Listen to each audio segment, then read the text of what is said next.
capítulo 2, amém? Apocalipse, capítulo 2.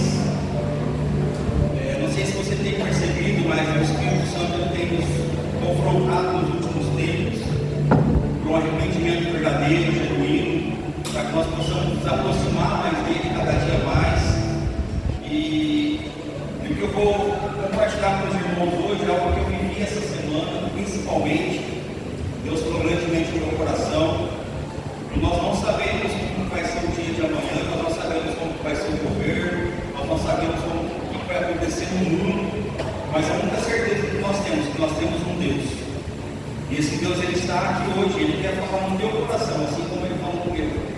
Então eu quero te convidar a você se concentrar na palavra, não se distrair. Me perdoe os erros em português, me perdoe se eu de alguma forma falar alguma palavra errada, mas que você não olhe para o mensageiro, mas olhe simplesmente para a mensagem, amém? Porque para mim você vai decepcionar, você vai se frustrar, mas se os teus olhos estiverem firmados no Senhor, você não vai decepcionar. Glória a Deus por isso. Então, Apocalipse, capítulo 2, a partir do versículo 1, amém? Diz assim a palavra: ao anjo da igreja em Éfeso escreva: essas são as palavras daquele que tem as 7 estrelas em suas mãos direitas e anda entre os 7 candelabros de ouro. Conheço as tuas obras, o teu trabalho árduo e a tua perseverança. Sei que você não pode tolerar alguém mau, e pôs à prova os que dizem ser apóstolos, mas não são, e que descobriu que eles eram impostores. Você tem perseverado e suportado sofrimentos por causa do meu nome, e não tem desfalecido. Contra você, porém, tenho isto, que abandonou o seu primeiro amor. Lembra-te de onde caiu, arrependa-se e pratique as primeiras obras que praticava no princípio. Se não se arrepender, virei a você e tirarei o seu candelabro do seu lugar. Mas há uma coisa ao meu favor, que odeio as práticas dos nicolaítas, como eu também as odeio. Aquele que tem ouvidos, ouça o que o Espírito diz às igrejas. Ao vencedor darei o direito de comer da árvore da vida que está no paraíso de Deus. Pai, em nome de Jesus, nós ouvimos a tua palavra e queremos continuar ouvindo. Pai, usa-me como canal da tua graça, Senhor, que eu venha diminuir e o Senhor venha crescer. Não permita que eu fale nada da minha carne, de mim mesmo, mas somente aquilo que foi instruído, Senhor, pelo teu Espírito Santo. Toma cativo cada coração, cada mente, Senhor, neste momento. Não permita que ninguém varie, ninguém se distraia com nenhum tipo de sonolência, mas que o Senhor venha ter uma ação completa no nosso coração nessa noite, meu Pai. O Senhor venha nos transformar, e cada vida que entrou pela porta não saia da mesma forma, mas saia transformada, impactada pelo poder do teu Espírito Santo. É assim que nós oramos a Ti, em nome de Jesus. Amém. Aplauda o Senhor.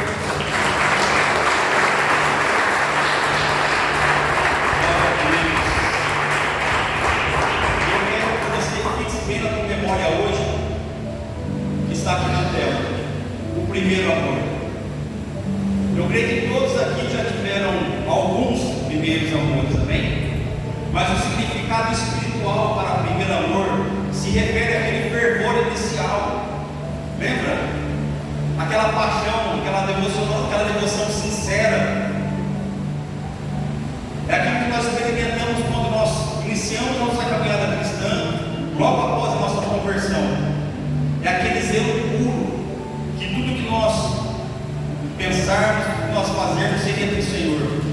É a alegria, a intensidade da nossa fé, marcada através da oração, do jejum, de constante leitura da palavra, de comunhão com os irmãos, uma obediência imediata a Cristo. É assim que é o primeiro amor. E da mesma forma que nós temos também que entender que nós temos as nossas necessidades físicas, fisiológicas, comer, beber, andar, temos também nossos sentimentos, nossas emoções, mas eu quero dizer para vocês esse primeiro amor espiritual, e para que a gente possa entender o que significa isso, nós vamos fazer algumas comparações, para que você talvez tenha uma visão mais clara, mais ampla, amém? Cada um tem uma forma de agir, cada um tem uma personalidade. Eu, por exemplo, quando eu me converti, foi um amigo, um irmão, que falou para mim sobre Jesus. E eu gostava de jogar paintball na época,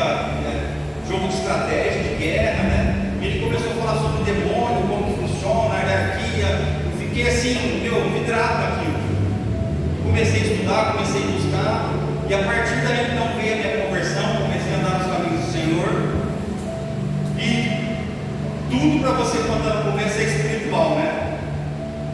Eu lembro do dia que a gente estava com o Miguel bem bebezinho, não tinha nenhuma entidade ainda, ele estava no berço e chorava. Eu falei, meu Deus, não é possível, mãe, ela está chorando.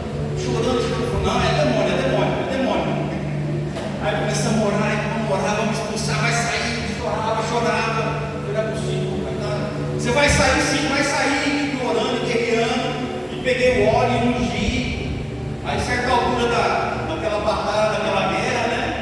A minha princesa, abençoada, minha esposa, será que é porque eu não dei mamar para ele? Gente, quebrou minhas pernas. Mas é assim quando a gente está no primeiro amor com Jesus, não é? Tudo que a gente olha, tudo que a gente vê é Jesus. E quem teve o primeiro namorado, lembra como foi o primeiro namorado? E só de você ouvir falar o nome, o coração já disparava, as pernas ficavam bamba, né? Estava aquele gelo na barriga, sabe aquele comecinho do namoro, aquela paixão, aquele primeiro amor. Não era tão bom. E vai passando o tempo, a convivência, o noivado, o casamento, parece que vai esfriando, vai modificando um pouco, né? De repente você não teve ainda um namorado, uma namorada, mas com certeza, quando criança você ganhou um presente, uma bicicleta, um videogame, algo que você gostava muito. Eu já dormi de mão dada com a minha bicicleta uma vez. Tanto que a gente gosta, né? A gente quer ficar toda hora junto, olhando. Quando compra um homem, principalmente, quando compra um carro novo, lava, limpa, passa aspirador, passa um tempo, meu Deus, dá para criar a minhoca dentro do carro. E assim é a nossa vida. O ser humano ele tem essa tendência, e com o passar do tempo, ele vai se esfriando, ele vai acostumando com aquilo que ele tem. E isso, voltado para esse contexto que nós estamos estudando agora, que aconteceu em Éfeso, é uma coisa negativa, porque nós não podemos deixar isso acontecer. Esse primeiro amor não pode acabar. Esse primeiro amor ele tem que continuar, ele tem que permanecer na nossa vida, amém?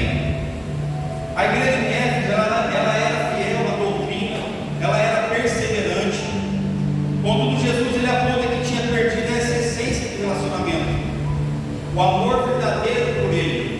Ou seja, faziam as obras certas, eles vinham para a igreja, eles faziam parte de ministérios, eles arrumavam, tocavam, limpavam, faziam tudo correto,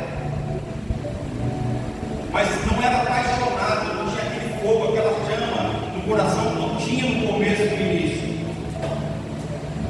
E é isso que eu quero trazer você a meditar nessa noite. Eu quero te fazer uma pergunta que não precisa responder para mim, mas que você faça aí um exame de consciência. Como que está hoje a tua vida com Cristo? Como está o primeiro amor da tua vida?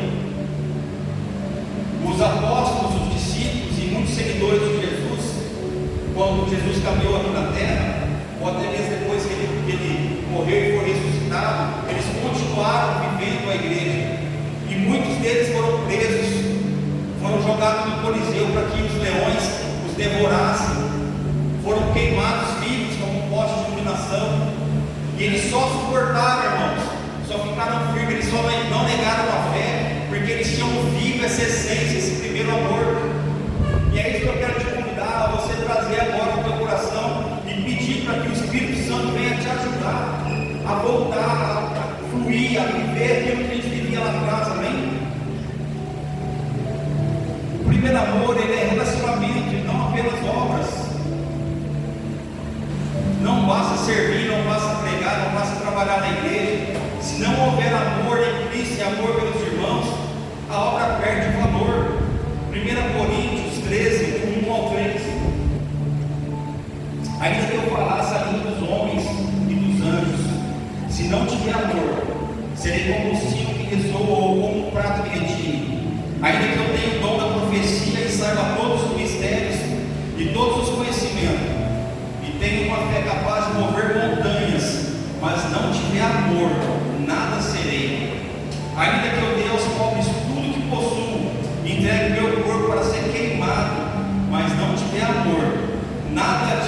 haverá.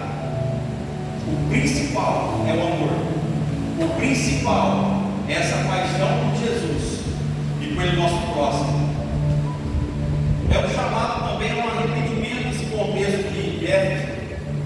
Em Apocalipse 2:5, Jesus diz: lembra depois de onde caíste, arrepende-te e volta à prática das primeiras obras. Ou seja, Ele nos chama, cristão verdadeiro, genuíno, a voltar à intensidade, à humildade e entrega total como nós tínhamos no início. Nós não podemos ser inconstantes, nós temos que continuar. Em 1 João 1:9 diz assim: se confessarmos os nossos pecados, Ele é fiel e justo para nos perdoar e purificar de toda injustiça. Esse convite ao arrependimento, para que nós possamos analisar, estudar e ver em nós mesmos aquilo que nós precisamos mudar, aquilo que nós temos que transformar em nós. Porque se não houver uma consciência do engano, do erro, do pecado, como que nós vamos mudar? Como que vai existir uma transformação genuína, verdadeira? Nós temos que aceitar, entender e enxergar, amém? E esse contexto também fala sobre a base do cristianismo. O maior mandamento é amar a Deus de todo o teu coração. Mateus 22:37. O primeiro amor, ele aponta para este fundamento. Respondeu Jesus: ame o Senhor, o seu Deus, de todo o seu coração, de toda a tua alma, de todo o teu entendimento.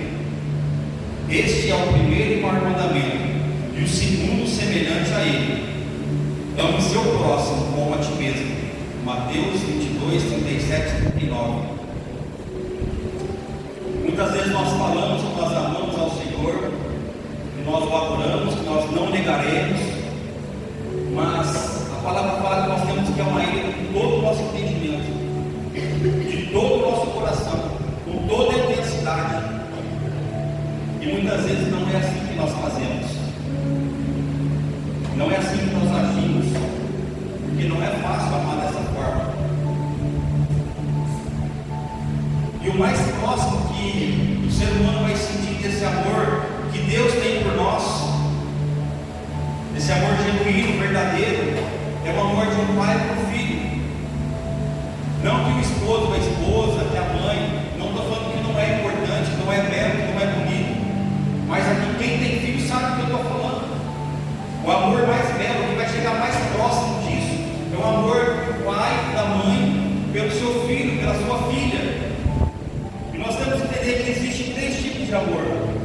O amor eros, que é o amor entre um casal, o esposo e a esposa, o noivo, a namorada. É um amor romântico, passional, com forte atração física e desejo. Existe também o amor filéu, filho, amor fraternal, de amizade, que acontece entre os irmãos, baseado na lealdade, no companheirismo. Existe o amor ágape, o amor altruísta, incondicional, universal, que se estende a toda a humanidade e pode ser associado ao amor divino. É esse amor que nós temos que cultivar no nosso coração por Deus. Um amor que não tem interesse, um amor que não mede esforço, um amor que não tem preço, não tem limitação. Quantas vezes nós vamos para a igreja, ou algum evento da igreja, uma zeladoria, o que for, que o nosso coração faça de novo, tem que ir para a igreja de novo, vou ter que ir de novo em culto. Ah, mas vai ter evento da igreja? Eu já pensei assim, mas será que esse amor genuíno, verdadeiro por Deus, ele vai mudar o nosso coração? Lembra quando eu comentei sobre o começo do namoro? E quando você ouvir falar o nome do namorado, a namorada dá um frio na barriga, as pernas já começam a ficar bamba, tudo é motivo para que você possa ver ele. Você não vê a hora de se encontrar, não é assim? Então é esse sentimento que nós temos que cultivar, nós temos que trazer ao nosso coração para que nós possamos viver essa essência verdadeira e genuína. E eu quero contar então a vocês uma história de amor. Para mim, a maior de todas, a mais bela de todas.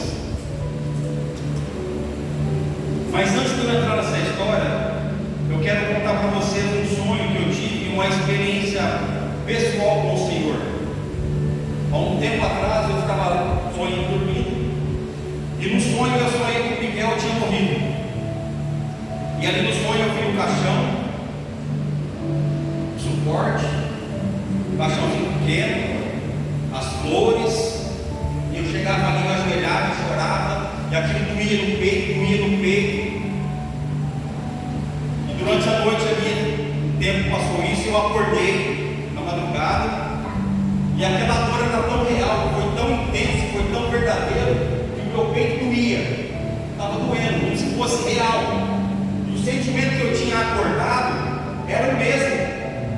A primeira coisa que eu fiz foi ir lá na cama dele, ajoelhei, orei, abracei ele, mas aquela dor, aquele sentimento verdadeiro, sabe, que chegava a dilacerar o peito. Meu Deus, o que o Senhor quer falar comigo, Senhor? Vai acontecer alguma coisa? A gente já fica preocupado. E nessa hora eu fui para a sala, ajoelhei no sofá no chão, comecei a orar ao Senhor ali. Senhor, o que o Senhor quer falar comigo? O que vai acontecer? O Senhor está me alertando alguma coisa? Ele simplesmente me disse assim: isso que você está sentindo, a perda do teu filho, eu senti, eu vivi por amor à tua vida. O que você está passando, o que você está vivendo agora, eu senti, vivi e passei por amor à tua vida. Eu entreguei o meu filho. Irmãos, aquilo me cortou de uma forma tão profunda, tão grande, que, meu Deus, eu fiquei ali por algum tempo ainda, aquele sentimento, sabe, de meu Deus, como que eu sou ingrato, como eu sou injusto, como que eu sou pequeno, como que eu faço tão pouco para Jesus. E é sobre essa história que eu quero falar com você agora. A história de um pai, de um filho que se doou. Uma história conhecida em todo mundo. Eu creio que você já conhece, que você já leu, que você já estudou. Ela se iniciou ali na última ceia, onde Jesus estava reunindo com seus discípulos, seus apóstolos, e ali ele partiu do pão, ele partiu do vinho, e ele fala que nós deveríamos fazer aquilo em memória dele. Ali ele revela também quem seria o seu traidor, e naquele momento ele já se preparava para o final que tinha que acontecer, ele já sabia de tudo. E a palavra fala que depois de ter feito todas as coisas, eles saíram do cenáculo e cantaram um hino. Gente, saíram do cenáculo e cantaram um hino. Agora tenta imaginar comigo, viaja comigo nessa história. Pensa você, com um laudo médico na mão, suspeita de câncer, um tumor na cabeça, ou algo mais grave, ou alguma coisa que aconteceu no seu trabalho, na sua família, ou o casamento que está separando, eu não sei qual é a situação, mas pensa aí. Será que nós tínhamos capacidade de cantar um hino, de adorar a Deus, assim como nós fizemos a música? E Jesus ele fez. A palavra fala que ele cantaram o hino e foram para o Monte das Oliveiras. Então ele chega ali e fala, os seus discípulos esperaram que ele ia orar um pouco mais. E ali começa então uma das mais belas histórias de amor que eu conheço. E quando ele está no Getsemane, ele começa a orar, começa a chorar, começa a se alinhar profundamente. A palavra fala que ele transpirava gotas de sangue, ele transpirava suor misturado com sangue. Isso é algo que acontece com o ser humano, é um estado profundo de tristeza, de medo, aflição, agonia, onde as suas glândulas capilares se rompem. Micros dilatações das veias rompem e acaba saindo sangue mistura ali com o suor. Ele agoniando, chorando. Ele volta então aos seus discípulos e encontra eles chorando. Ele estava sozinho. Aí ele fala: ora comigo, vigia comigo, pelo menos por uma hora. Me ajuda em oração, me ajuda aí, por favor. Ele volta de novo, se retira mais um pouco. E creio eu que ali ele começa a orar a Deus, ele ia clamar ao Pai, já sentindo, já vendo, porque ele foi 100% homem, mas também foi 100% Deus. Ele sabia que ele ia passar do escárnio, ele sabia que ele ia viver as chicotadas do flagelo, ele sabia da via dolorosa, da cruz, do abandono. Então ele fala: Senhor, se possível, passa de mim esse cálice. Senhor, se for possível, não permita que eu passe isso que eu vou passar. Não permita que eu venha viver tudo isso que eu tenho vivido, papai, mas contudo, Senhor, que seja a tua vontade. Contudo, Pai, que seja o teu querer.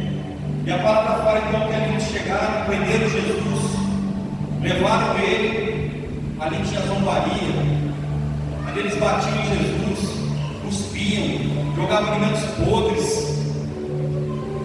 E Jesus então ele foi zombado, cuspido, foi levado para ser julgado sem ter pecado.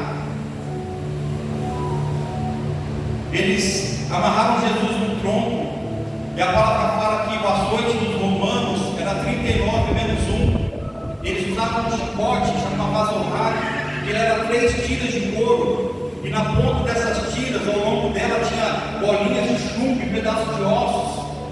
Então onde batia, ele rasgava a carne. Jesus então ele fica ali levando essas chibatadas contínuas sobre 2 chicoteadores ali, ele leva 114 chicotadas, irmãos. Provavelmente a pele das costas dele se abriu completo, ficou exposta, a terminação nervosa, talvez os ossos. Imagina a dor que ele passou, que ele viveu, mas ele ficou firme. Depois é colocado sobre o ombro dele então aquele pedaço da cruz, a parte de cima da cruz. Ele caminha sobre as ruas de terra, irregular, cheio de pedregulho, já com o ombro todo machucado.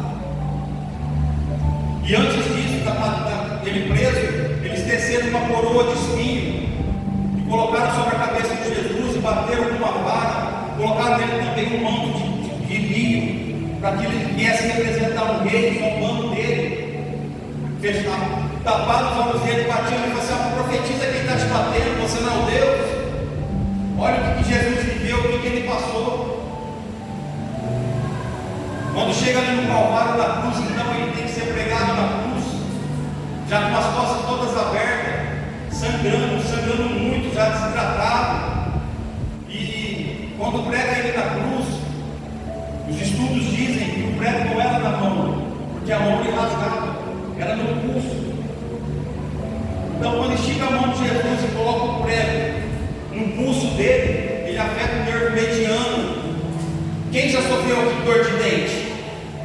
Terrível, não é? Eu machuquei a pontinha dos meus 2 dedos, fiquei quase um mês com dor. Imagina só um prego cravado no nervo mediano. O tamanho da dor que Jesus sentiu. Pregam os pés dele. Então quando levanta ele na cruz, ele não consegue ficar numa situação confortável, porque a coroa de espinho, se ele encostasse no madeiro, jogava a cabeça dele para frente, se ele encostasse, via, ficava apoiado. Uma dor sobrenatural, irmãos, que ele passou, que ele viveu. E quando ele foi pregado na cruz, ele ficou ali por cerca de 6 horas. E o processo de crucificação, uma das coisas que aconteciam era que o peso do corpo dele esticava os membros e começava a sufocar os pulmões. Então a respiração ficava difícil e muitos corriam ali sufocados. Quem já teve asma ou bronquite sabe do que eu estou falando. Você sentir falta de ar é algo terrível, horrível. Mas Jesus ele disse 7 frases na cruz. E cada vez que ele teve que falar uma dessas frases, ele teve que fazer, sabe o que? Apoiar a força sobre os pés e puxar a força sobre o pulso, para poder aliviar o pulmão dele e conseguir oxigenar em vez de falar as frases. Dá para imaginar o que ele viveu, o que ele passou, a tamanha dor, o tamanho do sofrimento. E cada vez então que ele falava as frases, ele levantava, e falava. E uma das frases que ele fala, ele diz que tem sede. E a palavra fala então que eles colocaram uma estopa com vinagre e levaram até a boca de Jesus. Alguns estudiosos dizem que era uma bebida que os militares usavam, chamava isopo, que ela tinha alto teor de hidratação. Essa é uma das possibilidades, que eu acredito que não é aqueles que dão zombares, que eles encarnar Jesus. A outra era usada também em vinagre, com uma estopa amarrada na ponta de uma varinha, para a higiene íntima. Para a higiene íntima. Era de uso comum. Não há provas, a Bíblia não fala, somente suposições. Mas e se foi essa esponja que levaram até a boca do Senhor? Porque a cruz não era alta como passa na televisão. A cruz ela ficava a 40 centímetros do chão, para que as pessoas pudessem chegar até aqui e cuspir na cara dele, escarrar na cara dele. Olha o escargo que ele viveu, que ele passou, e tamanha dor que ele sofreu. Para quê? Por quê? E uma das frases que ele se esforça muito para dizer é: Pai, perdoa-nos, porque eles não sabem o que fazem. Ele se esforça sobre-humano para levantar o seu corpo e falar sobre alguém que estava crucificando. Irmãos, como é possível alguém fazer algo desse tipo? Se não for o primeiro amor, se não tiver um amor genuíno, verdadeiro, fluindo no seu coração. E Jesus, então, ali ele passa por esse processo. Ele morre na cruz, ele é sepultado, e todos sabem da história que aconteceu depois. Mas talvez você está dizendo no teu coração: mas como assim alguém da história de amor? Tudo isso que ele passou, tudo isso que ele viveu, isso foi terrível, isso foi horrível. Da indignação, meu coração fica entristecido com isso. E quando a gente assiste algum filme, alguma história, no nosso interior a gente quer que a história muda, na verdade, que de alguma forma ele escape, que de alguma forma alguém venha socorrer ele para que aquilo não venha acontecer. Mas essa história, ela tinha que acontecer. E eu quero fazer uma pergunta para vocês: que quem foi que matou Jesus? Quem foi o responsável pela morte de Jesus? Foi Pilatos? Foi os romanos? Foi os sacerdotes? Quem? Foi eu? Foi Barrabás? Foi você? Quem foi o responsável pela morte de Jesus? Você que tem filho agora vai entender o que eu estou dizendo. Isaías 53:10 diz assim: contudo, foi da vontade do Senhor moer, esmagar e fazê-lo sofrer. Quem foi que matou Jesus, irmãos? Foi o próprio Pai. Foi o próprio Pai que planejou, que arquitetou tudo que aconteceu.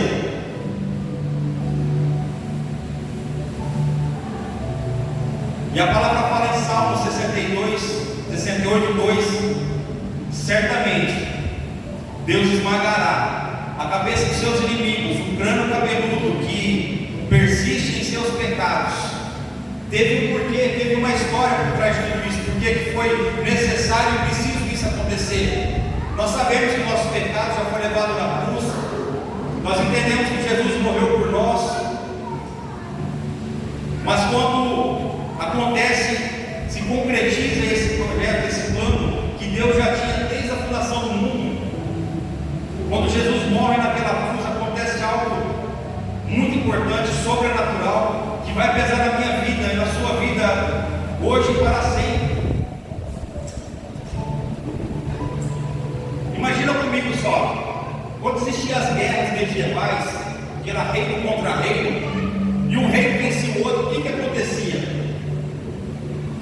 O rei que vencia, ele tomava os despojos, amém? Ele ficava com quem então? O reinado daquele rei, ficava com todos os seus bens, ficava com a sua coroa, ficava com o ouro, ficava com os cavalos, com os carros, com as mulheres, com os servos, e era assim que acontecia, amém? Então sempre que existia uma batalha, uma guerra, uma luta, e um rei vencia o outro, ele pegava os despojos daquele rei. E a palavra nos afirma em Salmo 62:8 que certamente que Deus ele esmagará a cabeça dos seus inimigos, o crânio cabeludo que persiste em seus pecados. Ele fez tudo isso, irmãos, para que ele pudesse esmagar, para que ele possa eliminar a caveira cabeluda, o crânio cabeludo. Em Gênesis 3,15 diz: porém inimizade entre você e a mulher, entre a sua descendência e o descendente dela. Esse lhe ferirá a cabeça e você lhe ferirá o calcanhar. O que a palavra está nos ensinando? Que Jesus Cristo de Nazaré, Ele viria nesse mundo para que Ele pudesse destruir, pisar na cabeça de Satanás, eliminar, aniquilar o inimigo de Deus. Mas para que isso viesse a acontecer, Ele teve que passar tudo que Ele passou, viver tudo que Ele viveu. Lembra no Getsemane quando Ele fala: Senhor, se possível, passa de mim esse cálice. Eu quero te fazer uma pergunta: o que será que o Senhor viu naquele lugar? Que logo em seguida Ele fala: mas contudo, seja a tua vontade. O que foi que Ele enxergou? O que foi que Deus revelou para Ele naquela hora? Alguém arrisca dizer? Pode passar algo pela tua cabeça? Eu acredito, irmãos, que naquele momento Ele olha, Ele vê no mapa uma cidadezinha chamada Presidente Prudente, onde teria ali homens e mulheres adorando, buscando, guerreando. Eu acredito que naquele momento Ele olhou, assim como eu estou vendo aqui em sua face, o seu rosto, Ele também enxergou. E Ele fez isso por amor a cada um de nós, para que nós possamos hoje ter a liberdade, ter a oportunidade de se achegar ao Pai. Tudo que Ele viveu, tudo que Ele passou, tudo que Ele sofreu, não foi para benefício próprio, não foi para se engrandecer, não foi para edificação dele, mas foi para a honra e glória do Senhor, e foi por amor a cada um de nós. Você que entende, aplauda o Senhor por isso. Porque se não fosse por isso, nós não estaríamos aqui. Se não fosse pela sua graça, pelo seu favor, pela sua misericórdia, nós não estaríamos aqui.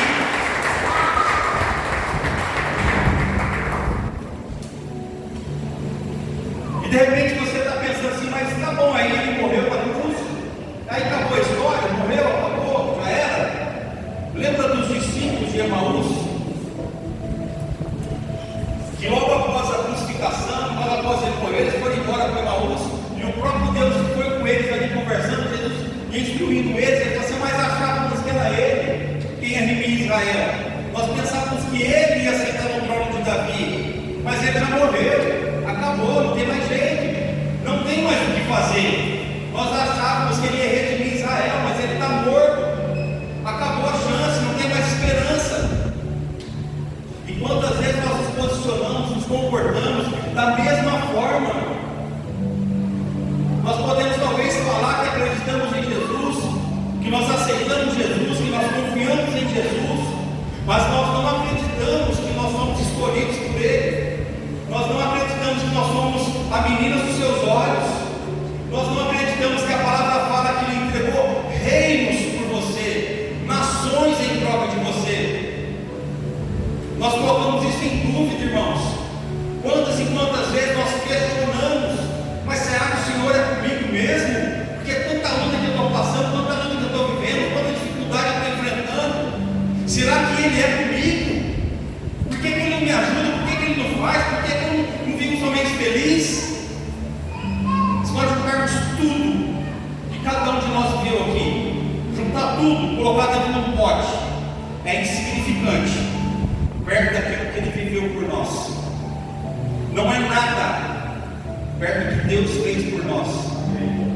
Para que nós possamos nessa noite ter esse entendimento, ser grato e voltar ao primeiro amor. Porque muitas vezes as nossas atitudes, os nossos atos faz a mesma coisa que esses discípulos de Emaús. Eu vou ficar dentro da mesa porque eu não consigo mais avançar, eu não consigo avançar no ministério, o meu comércio aqui está bom.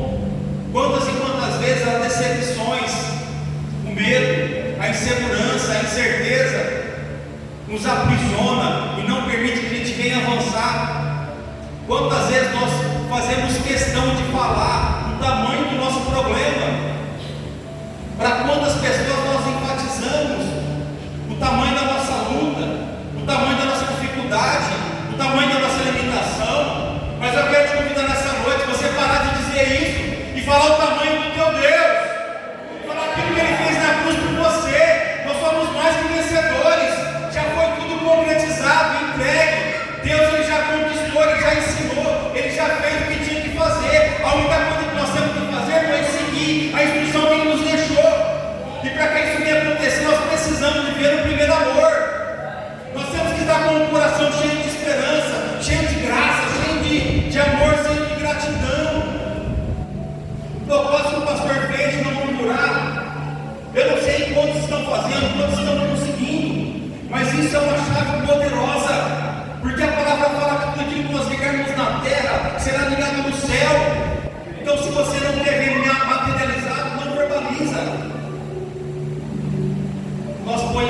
ser gratos, que nós vamos fazer a diferença onde quer que nós cheguemos, irmãos, e falar o tamanho do nosso Deus. E eu quero dizer para você que não está tudo acabado, não está tudo findado. A morte de cruz foi apenas o começo, o início. Abra comigo em Apocalipse, capítulo 1, versículo 18. Apocalipse 1, 18. Diz assim a palavra: eu sou o que vivo, eu estive morto, mas eis que sou vivo pelos séculos dos séculos, e tenho a chave da morte e do inferno. Ele morreu, mas ele ressuscitou. Ele está vivo, ele vive entre nós. E a palavra fala que ele tem nas mãos a chave da morte e do inferno. Jesus pegou. Aleluia! Glória a Deus! Meu Deus! Não crê isso. Ele já levou na cruz toda a nossa enfermidade, todas as nossas dores, todas as nossas limitações. Por que que nós fazemos questão de viver isso? Entrega para Ele, confia nele, vive a promessa que Ele tem para a tua vida.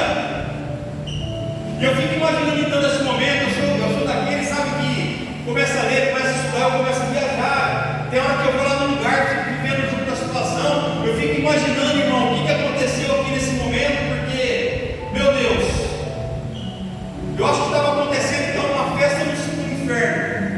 Não falei errado não, uma festa no inferno, porque Jesus tinha sido derrotado para eles. Jesus tinha sido crucificado, acabou, morreu, já era, vencemos. E eu acredito que no inferno estava acontecendo ali uma festa, e Satanás, seus demônios ali dando risada, comemorando a vitória. Aí penso eu que de repente chega um dos capetinhos lá correndo: Senhor, ele está aí, ele está aí. Ele está aí quem, pai? Vamos festejar, nós ganhamos, vencemos. Ele está entrando, ele está chegando aí. Não, pai, para, deixa de ser bobo. Tem uns guardas lá, tem uns capetão fortão no portão, mas eles estão se prostrando para ele. Onde ele chega, todo mundo cai de cara no pó. Ele está aí. E Satanás então ele para, põe a mão na cabeça, vai ser agora. Minha cabeça vai ser esmagada, vai ser agora. Ele vai pisar na minha cabeça, vai ser esmagada. Ele cai em si. E acredito que ele tem uma visão então do Gólgota, de uma cruz, o Senhor crucificado, uma coroa de espinho. Meu Deus, uma coroa de espinho. Irmãos, quando Satanás entrou no mundo, qual foi a única coisa que ele trouxe? Que não existia: os espinhos. Essa coroa de espinhos era dele. E Jesus o destronou e tirou a única coroa que ele tinha. E quando ele olha naquele monte Calvário, no Gólgota, um lugar chamado Caveira, o que ele olha? Aos olhos naturais era um homem crucificado, mas os olhos espirituais, se você pegar uma cruz e virar ao contrário, ela vira uma espada. E aquele lugar é chamado Gólgota, porque ele tem a forma de uma caveira. Então, através da crucificação de Jesus, Deus ele cravou a espada na caveira cabeluda e destruiu, destronou Satanás por todos os tempos. Aleluia! Meu Deus! Isso foi por mim e por você. Imagina a situação. Meu Deus! E a palavra fala que ele tem então nas mãos a chave do inferno. Ele tem a chave do inferno. E Jesus está então com a coroa de espinhos. Porque Satanás não tem mais nada. Satanás ele não pode mais nada. Satanás ele não tem mais nenhum poder sobre a minha vida, sobre a tua vida. Se nós estivermos em Cristo Jesus, pelo contrário, nós temos poder e autoridade sobre ele. Infelizmente, muitas vezes nós estamos abrindo mão disso. Nós estamos esquecendo quem nós somos. Venceu. Ele venceu. O Cordeiro venceu.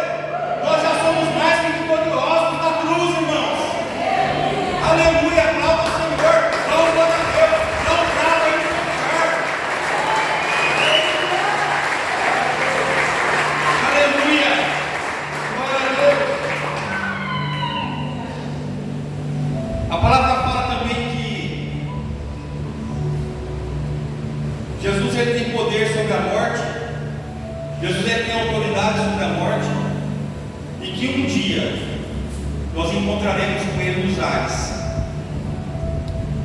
E se você prestar atenção no finalzinho do capítulo de Apocalipse 2, do 1 ao 7, ele diz assim que ao vencedor,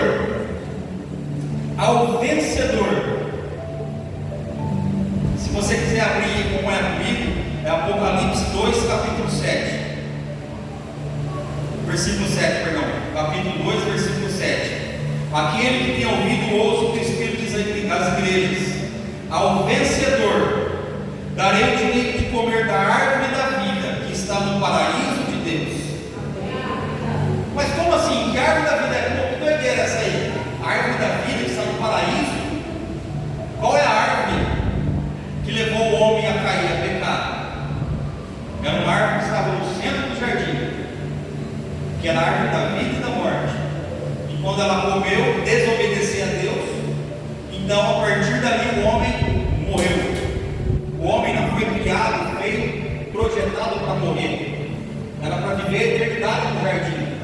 A morte só entrou com o pecado, bem? Todos entendem isso? E a palavra fala aqui que ao vencedor, da mesma forma, será dado o direito de comer da árvore da vida. Nós vamos ter a oportunidade de viver aquilo que foi o início, o projeto inicial, que Deus ele planejou no jardim do Éden, no paraíso. E eu e você temos a liberdade de chegar a Ele. Em Gênesis 3:24, a palavra fala que Deus ele colocou 2 querubins ao leste do jardim do Éden, junto com eles uma espada flamejante que se movia continuamente para guardar o caminho da árvore da vida. Após a expulsão do homem, após o pecado, então esse caminho, essa trajetória, era impossível ao homem. Não era possível nós chegarmos até essa árvore da vida. Não existia nenhuma possibilidade do ser humano, do homem, de todas as gerações, fazer o que for fazer, esforçar o tanto que tivesse que esforçar. Nenhum de nós teríamos capacidade, teríamos autoridade, condição para se achegar novamente a Deus. Porque na entrada do jardim, a palavra fala que tem 2 querubins, uma espada flamejante, guardando a árvore da vida. Mas quantos aqui têm desejo de se alimentar dessa árvore? Quantos aqui gostariam de ter novamente essa vida com Jesus? Irmãos, imagina só, nós caminharmos. Eu gosto de fazer acampamento, montanhismo, no meio da, sabe, é lindo, é maravilhoso, ver o pôr do sol. Imagina a gente caminhando com Jesus. Imagina a gente andando lado a lado, face a face. A palavra fala que ali não haverá mais choro, não haverá mais dor, porque as primeiras coisas se passaram. Tudo aquilo que nós vivemos e passamos de ruim, ali não vai ter, porque já foi levado e conquistado na cruz. E o que nós estamos buscando aqui nessa terra? O que tem tomado tanto o nosso tempo? Qual tem sido a nossa prioridade? A palavra fala que nos últimos dias muitos seriam enganados, se possível, os eleitos. Entendemos que virão falsos profetas, que virão falsas doutrinas. Sim, vai enganar o povo. Mas sabe uma coisa que tem nos enganado? O povo selecionado de Deus, os eleitos, o tempo, as preocupações, a correria do dia a dia, a família, os filhos, a casa, a empresa, o comércio, o trabalho, o carro, a viagem. As coisas têm roubado o nosso tempo. E muitas vezes nós não temos tempo de qualidade com o Senhor. O primeiro amor, o namoradinho, a namoradinha, largava tudo para ficar com ela. Não importa onde era, que hora que era, ele queria estar junto, queria estar perto. E na hora de ir embora então, tchau, tchau, beijinho, mano. Ah, tchau pra você não, tchau eu, pra você não, vai eu. Não era assim? Não é verdade? Quem já viveu isso aqui? Fala, vamos jogar limpo agora. Quem já viveu? Todo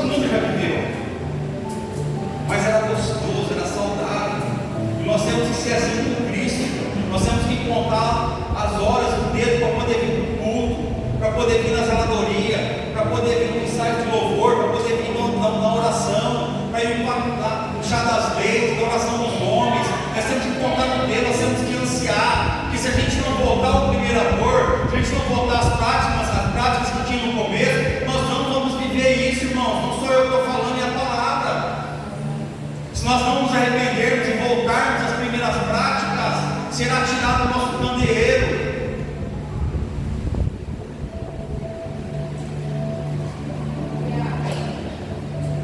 Eu quero falar com vocês uma última historinha. O louvor pode se posicionar, por favor. Eu quero que você viaje comigo uma última historinha. Jesus ele contava as parábolas, né? Para tentar ilustrar a situação. Eu gosto de imaginar, eu gosto de contar a cena, para me entender o que aconteceu. Então a palavra fala que quem tem ouvido ouça o que o Espírito diz às igrejas. Que ao vencedor, eu sou vencedor, darei o direito de comer da árvore da vida, que está no paraíso de Deus. Para a gente voltar a ter essa intimidade com Deus, essa ligação com o Senhor, nós entendemos que um véu foi rasgado, que separava o homem de Deus, e esse véu, a entrada nesse lugar, e esse véu que foi rasgado, essa passagem que estava antes proibida, ela é agora acessível para mim e para você. Imagina você então um muro fortificado e apenas uma entrada de um jardim, um lugar lindo, maravilhoso, e no meio desse jardim a árvore da vida. E ali 2 anjos, querubins poderosos, com espadas flamejantes, que não param por momento algum. Como é possível alguém atravessar ali? Como é possível alguém adentrar este local? Como é possível ser chegado novamente à árvore da vida?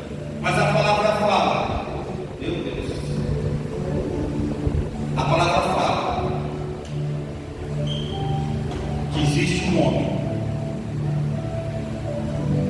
que existe alguém que tem uma senha, que tem autoridade, que tem poder. E fica imaginando eu com aqueles anjos conversando um com o outro, com as espadas rodando. Está vindo alguém lá, está vindo alguém.